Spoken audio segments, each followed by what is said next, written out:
नमस्कार, आप देख रहे हैं खबर 12। मैं हूं आपके साथ उन्नति भटनागर। बुलेटिन का आगाज मथुरा से खबर के साथ, जहां नाबालिग किशोरी की रेप के बाद हत्या, परिजनों ने लगाया रेप के बाद हत्या का आरोप। गला दबाकर हत्या की वारदात को अंजाम दिया गया। 2 युवकों ने दुष्कर्म की घटना को अंजाम दिया और उसके बाद किशोरी की हत्या कर दी। खेत में पड़ा मिला है नाबालिग किशोरी का शव। घटनास्थल पर भारी संख्या में पुलिस मौजूद है। मथुरा के थाना महावन इलाके की घटना बताई जा रही है।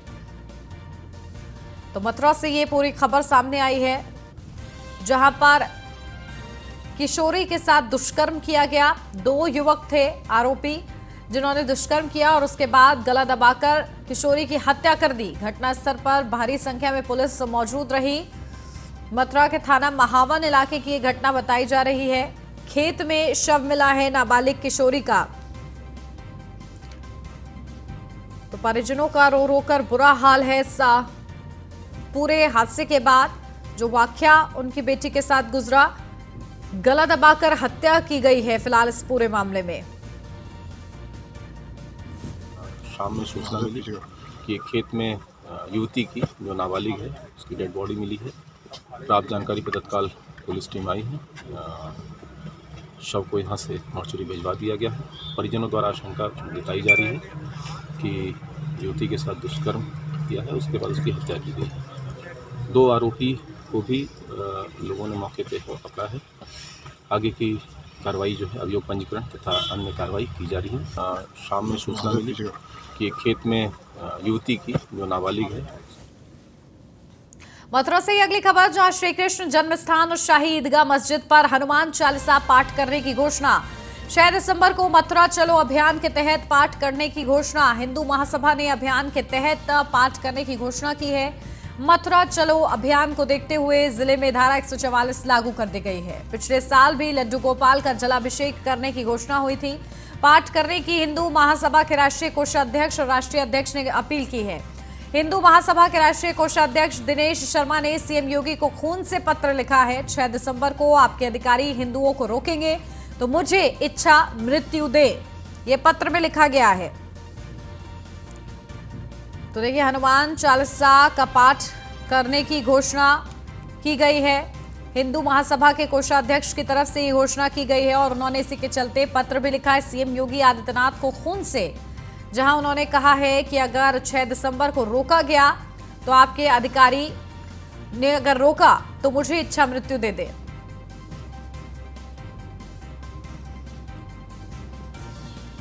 छह दिसंबर को होने वाले कार्यक्रम में मथुरा के पुलिस अधिकारियों के द्वारा जो अत्याचारपूर्ण रवैया अपनाया जा रहा है, फर्जी मुकदमे लगाए जा रहे हैं, सिटी मजिस्ट्रेट द्वारा वारंट काटे जा रहे हैं, उनसे मैंने दुखी होकर आज मुख्यमंत्री योगी आदित्यनाथ जी को अपने खून से पत्र लिखा है और मीडिया, फेसबुक, व्हाट्सएप के माध्यम से मैं ये पत्र पहुंचवा रहा हूं।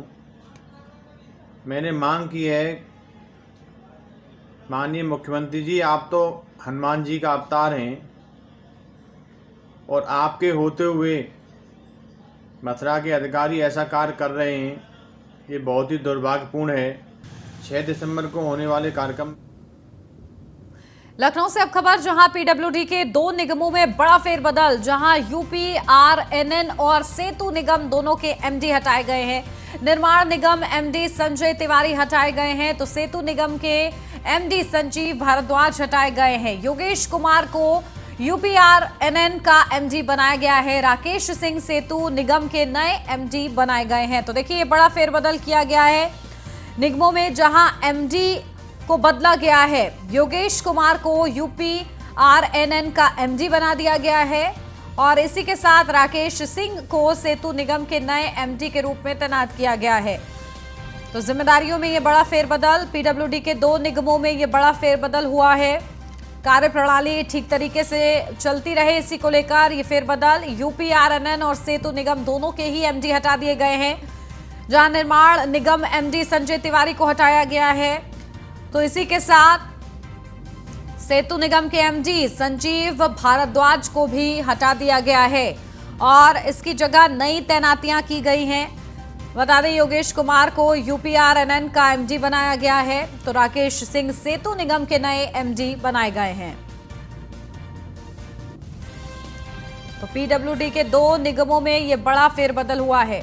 अपडेट ले लेते हैं, हमारे संवाददाता एसके वाजपेयी हमारे साथ जुड़ गए हैं। इसके क्या जानकारी? देखिए पीडब्ल्यूडी विभाग में ये 2 बड़े फेरबदल किए गए हैं। निर्माण निगम एमडी संजय तिवारी को हटाया गया है, नई जिम्मेदारियों से भी नवाजा गया है, क्या कुछ जानकारी? बिल्कुल, अगर हम देखें तो उत्तर प्रदेश पीडब्ल्यूडी विभाग के 2 बड़े निगम हैं, जिसमें से एक सेतु निगम है और दूसरा उत्तर प्रदेश निर्माण निगम है। दोनों के पास बड़े पैमाने पर काम है और सबसे बड़ी बात यह है कि उत्तर प्रदेश सेतु निगम के पास करीब 150 से ज्यादा जो उत्तर प्रदेश में विभिन्न ब्रिज का, पुल का या फिर जो अस्थायी ब्रिज होते हैं उनका निर्माण कार्य लगातार चल रहा है, वो इनके पास है। अगर हम उत्तर प्रदेश निर्माण निगम की बात करें तो न केवल उत्तर प्रदेश बल्कि उत्तर प्रदेश के बाहर दूसरे प्रदेशों में भी ये सरकार की संस्था काम करती है, विभिन्न बड़े प्रोजेक्ट ये हैंडल करती है और सीधे तौर पर कई बड़े आरोप दोनों जो निगम है उनके एमडी पर थे। की कई शिकायतें थी, बड़े पैमाने पर अनियमितता को लेकर भी शिकायतें थी, कर्मचारियों के प्रमोशन और वेतन को लेकर भी बहुत सारी शिकायतें थी। हालांकि लंबे समय से शिकायतों के बावजूद इन दोनों अफसरों पर कोई कार्रवाई नहीं हो रही थी, लेकिन अब उत्तर प्रदेश पीडब्ल्यूडी ने एक बड़ी कार्रवाई करते हुए दोनों निगमों के जो प्रबंध निदेशक हैं उनको हटा दिया है। अगर हम यूपीआरएनएन की बात करें तो योगेश कुमार नए एमडी होंगे, वहीं अगर हम सेतु निगम की बात करें तो राकेश सिंह इसके नए एमडी होंगे। तो सीधे तौर पर अगर हम देखें तो उत्तर प्रदेश पीडब्ल्यूडी विभाग की तरफ से अपने दोनों निगमों के सबसे बड़े अधिकारी को बदलते हुए उनके स्थान पर नए लोगों को चार्ज दे दिया गया है। हालांकि इन सारी चीजों के बाद कितना बदलाव होगा ये देखना महत्वपूर्ण होगा। बिल्कुल, देखिए पीडब्ल्यूडी विभाग लगातार सवालों के घेरे में रहा है और ऐसे में इस फेरबदल से कार्यप्रणाली में क्या कुछ बेहतर होता है देखना होगा। बहुत शुक्रिया इसके आपका तमाम जानकारी के लिए। ग्रेटर नोएडा से अब खबर, जहां शाहबेरी के बेसमेंट में भीषण आग लगी। बिल्डिंग में फंसे 2 दर्जन से ज्यादा परिवारों को रेस्क्यू किया गया। एडिशनल कमिश्नर ने पुलिस फोर्स के साथ आग में फंसे लोगों को बाहर निकाला। फायर ब्रिगेड की कई गाड़ियों ने आग पर काबू पाया। ग्रेटर नोएडा के बिसरख थाना क्षेत्र की ये पूरी घटना बताई जा रही है। तो देखिए किस तरीके से बेसमेंट में भीषण आग लगी और इस आग की वजह से कई लोग वहां पर फंस गए। हालांकि राहत की बात यह है कि कोई जनहानि नहीं हुई है। फायर ब्रिगेड की गाड़ियां मौके पर पहुंच गईं और कड़ी मशक्कत के बाद आग को काबू में लिया। साथ ही साथ जो परिवार फंसे हुए थे उनको भी रेस्क्यू कर बाहर निकाला गया है। तो शाहबेरी के बेसमेंट में भीषण आग लगी। ग्रेटर नोएडा के बिसरख थाना क्षेत्र की ये पूरी घटना बताई जा रही है।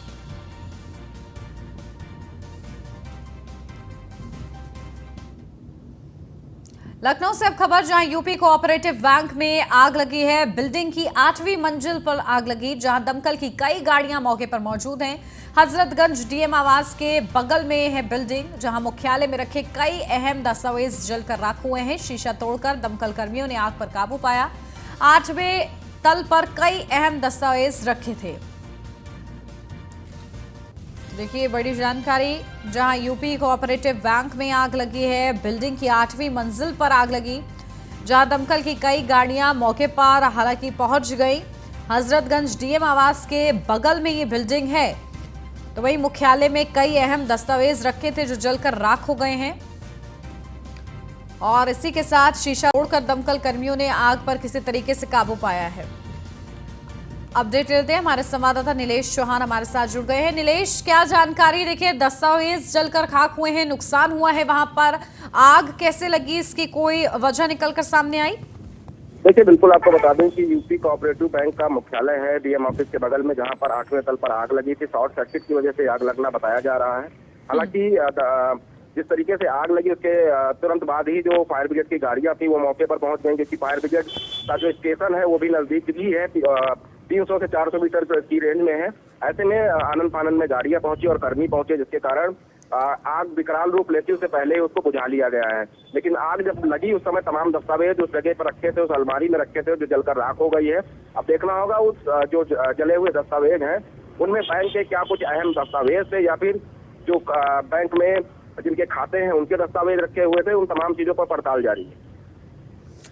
बिल्कुल, चलिए बहुत शुक्रिया नीलेश आपका तमाम जानकारी के लिए।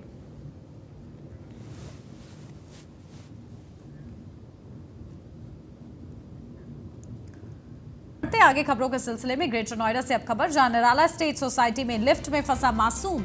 सोसाइटी की लिफ्ट में फंसा 10 साल का बच्चा। बिल्डिंग की चौथी 5वीं मंजिल के बीच फंसी लिफ्ट, जहां बच्चे की रोने की आवाज सुनकर लोगों ने लिफ्ट से उसे बाहर निकाला। लिफ्ट में 10 मिनट तक मासूम बच्चा फंसा रहा। लिफ्ट को पीटते हुए दरवाजा खोलने की आवाज लगाता रहा। तो आपको वो वीडियो भी दिखा रहे हैं कि किस तरीके से इस बच्चे ने जद्दोजहद की है 10 मिनट तक।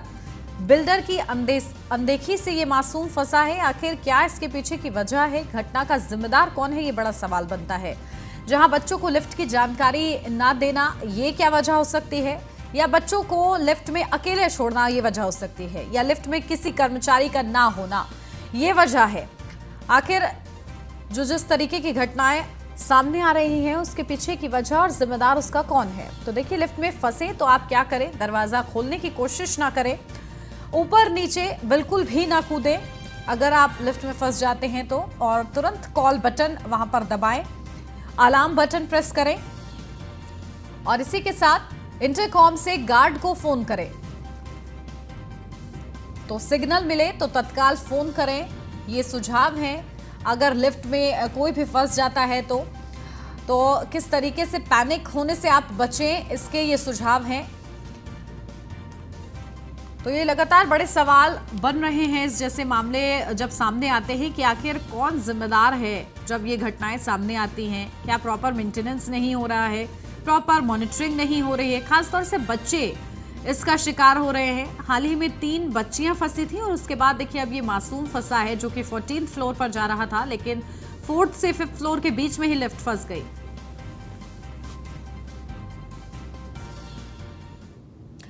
जय सिया राम वाले बयान पर अब सियासत तेज हो गई है, जहां राहुल के बयान पर केशव प्रसाद मौर्य ने पलटवार किया है। बीजेपी ने जय सिया राम बोलने को विवश किया है। ये कांग्रेस विचारधारा की हार है। भगवान श्री राम के अस्तित्व को नकारने वाली कांग्रेस के सांसद श्री राहुल गांधी जी को जय श्री राम न सही, भाजपा ने जय सिया राम बोलने के लिए विवश कर दिया। यह भाजपा की वैचारिक विजय और कांग्रेसी विचारधारा की हार है। अभी आपसे जय श्री राधा रानी सरकार की और जय श्री कृष्ण भी कहलवाना है। तो देखिए, ये पूरा ट्वीट किया है केशव प्रसाद मौर्य ने, जहां भगवान श्री राम के अस्तित्व को नकारने वाली कांग्रेस के सांसद श्री राहुल गांधी जी को जय श्री राम न सही, भाजपा ने जय सिया राम बोलने के लिए विवश कर दिया है। यह भाजपा की वैचारिक विजय और कांग्रेसी विचारधारा की हार है। अभी आपसे जय श्री राधा रानी सरकार की और जय श्री कृष्ण भी कहलवाना है। तो देखिए, लगातार किस तरीके से बीजेपी की तरफ से पलटवार किया गया है। जय सिया राम वाले बयान पर कहीं ना कहीं इसे पॉलिटिकल स्टंट बताया गया बीजेपी की तरफ से कि कांग्रेस आखिर विवश हो गई जय सिया राम बोलने के लिए। जिस तरीके से चुनाव नजदीक है उसकी विवशता में आकर जय सिया राम राहुल गांधी ने बोला है, और इसको लेकर निशाना कहीं ना कहीं डिप्टी सीएम केशव प्रसाद मौर्य ने साधा है और उन्होंने कहा है अभी तो उनसे जय श्री कृष्ण भी बुलवाना है। तो इस बयान को लेकर अब सियासत अलग ही परवान चढ़ रही है। लगातार जब बयान सामने आते हैं तो उन बयानों की बाल की खाल जरूर निकाली जाती है। राजनीति में अब ये आम हो गया है, और ऐसे में राहुल गांधी की तरफ से बोला गया जय सिया राम, जिसको लेकर अब डिप्टी सीएम केशव प्रसाद मौर्य ने तंज कसा है और कहा है कि ये कांग्रेस की विचारधारा की हार है, जो कि लगातार हिंदुत्व विरोधी थी, उसकी हार है, और कहीं ना कहीं बीजेपी की विवशता है जो कि राहुल गांधी ऐसा बोल रहे हैं। तो देखिए, लगातार सियासत तेज हो चली है, जहां लगातार पलटवार सामने आ रहे हैं, रिएक्शन सामने आ रहे हैं इस बयान पर। और इसी बीच देखिए, केशव प्रसाद मौर्य का ये ट्वीट भी हमने आपको दिखाया, जहां भगवान श्री राम के अस्तित्व को नकारने वाली कांग्रेस के सांसद श्री राहुल गांधी जी को जय श्री राम न सही, भाजपा ने जय सिया राम बोलने के लिए विवश कर ही दिया है। यह भाजपा की वैचारिक विजय और कांग्रेसी विचारधारा की हार है।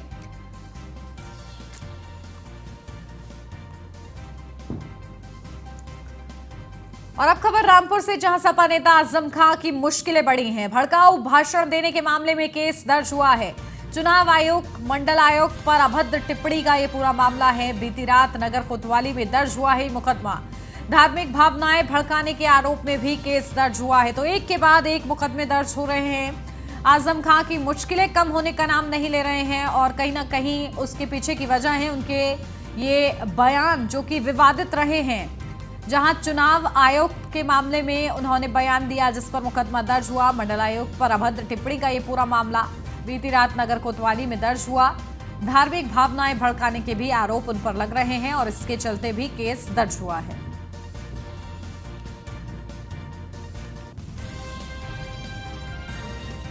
तो आजम खां पर एक के बाद एक मुकदमे दर्ज हो रहे हैं। जहां हाल ही में हेट स्पीच मामले में उन्हें 3 साल की सजा सुनाई गई है कोर्ट की तरफ से, जिसकी वजह से उनकी विधानसभा सदस्यता भी रद्द हो गई और इसके बावजूद भी लगातार वो अपने बयानों के चलते घिरते जा रहे हैं। महिलाओं की तरफ से आक्रोश व्यक्त किया गया था और अब देखिए धार्मिक भावनाएं भड़काने के आरोप में भी उन पर केस दर्ज हो गया है। तो लगातार विवादित बयानों के चलते आजम खां अपने लिए मुश्किलें खड़ी कर रहे हैं। उनकी मुश्किलें आने वाले समय में और कितनी बढ़ती हैं इन मामलों में, ये देखना होगा। आज रामपुर में प्रचार करेंगे अखिलेश यादव। सपा प्रत्याशी आसिम राजा के लिए प्रचार करेंगे। आजम खां के बुलावे पर रामपुर जाएंगे अखिलेश यादव। तो ये बड़ी खबर, आज रामपुर में प्रचार प्रसार करेंगे समाजवादी पार्टी के अध्यक्ष अखिलेश यादव। आसिम राजा के लिए वोट की अपील करेंगे। आजम खां की सदस्यता रद्द होने के बाद रामपुर में भी उपचुनाव हो रहा है और इसके लिए अखिलेश यादव प्रचार के लिए पहुंच रहे हैं। तो सपा प्रत्याशी आसिम राजा के लिए वो वोट की अपील करेंगे और उनके साथ आजम खां भी मौजूद रहेंगे। मंच पर बड़ी जनसभा आयोजित की गई है जिसके माध्यम से वोट की अपील की जाएगी और आज ही का क्योंकि दिन है 5 बजे प्रचार प्रसार थम जाएगा तीनों ही सीटों के लिए। और इससे पहले प्रचार प्रसार के लिए जो तमाम पार्टियां हैं वो अपनी पूरी ताकत झोंक रही हैं और आजम खां के बुलावे पर रामपुर अखिलेश यादव पहुंचेंगे और वहां पर प्रचार प्रसार करेंगे। 5 बजे से पहले ये प्रचार प्रसार किया जाएगा। 5 बजे क्योंकि 5 दिसंबर को मतदान होने हैं, तीनों ही सीटों पर उपचुनाव होने हैं और इसके लिए आज शाम 5 बजे तक का ही वक्त है। बेहद ही कम समय बचा हुआ है और इसके लिए पार्टियां इस अवसर को गंवाना नहीं चाहती हैं और एड़ी चोटी का जोर लगाती पार्टी नजर आ रही है।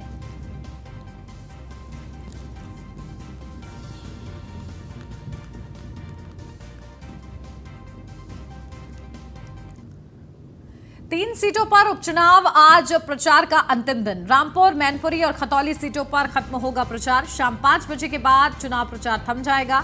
उपचुनाव का प्रचार खत्म होने में 7 घंटे से भी कम का वक्त बाकी है। तीनों सीटों पर 5 दिसंबर को मतदान होगा। सपा प्रत्याशी डिंपल यादव आज जसवंत नगर में रोड शो करेंगी। रामपुर में सपा अध्यक्ष अखिलेश यादव प्रचार करेंगी। आरएलडी के अध्यक्ष जयंत चौधरी के किले में मैदान में जनसभा से सपा नेता आजम खां भी मौजूद रहेंगे। तो दिग्गजों के दौरे हैं अलग अलग जगह पर क्योंकि आज प्रचार प्रसार का आखिरी दिन है और इसके लिए जो तमाम कोशिशें हैं, जद्दोजहद है, वो आज आखिरी दिन भी की जा रही है। वोट की अपील के लिए इन तमाम बड़े शहरों के दौरे हैं जिस दौरान वोट की अपील करते नजर आएंगे। जहां जनसभा में समाजवादी पार्टी के नेता आजम खां भी मौजूद रहेंगे। 3 सीटों पर उपचुनाव और आज प्रचार का आखिरी दिन तो बेहद ही ज्यादा महत्वपूर्ण है। तमाम दिग्गज लगातार मैदान में डटे हुए हैं।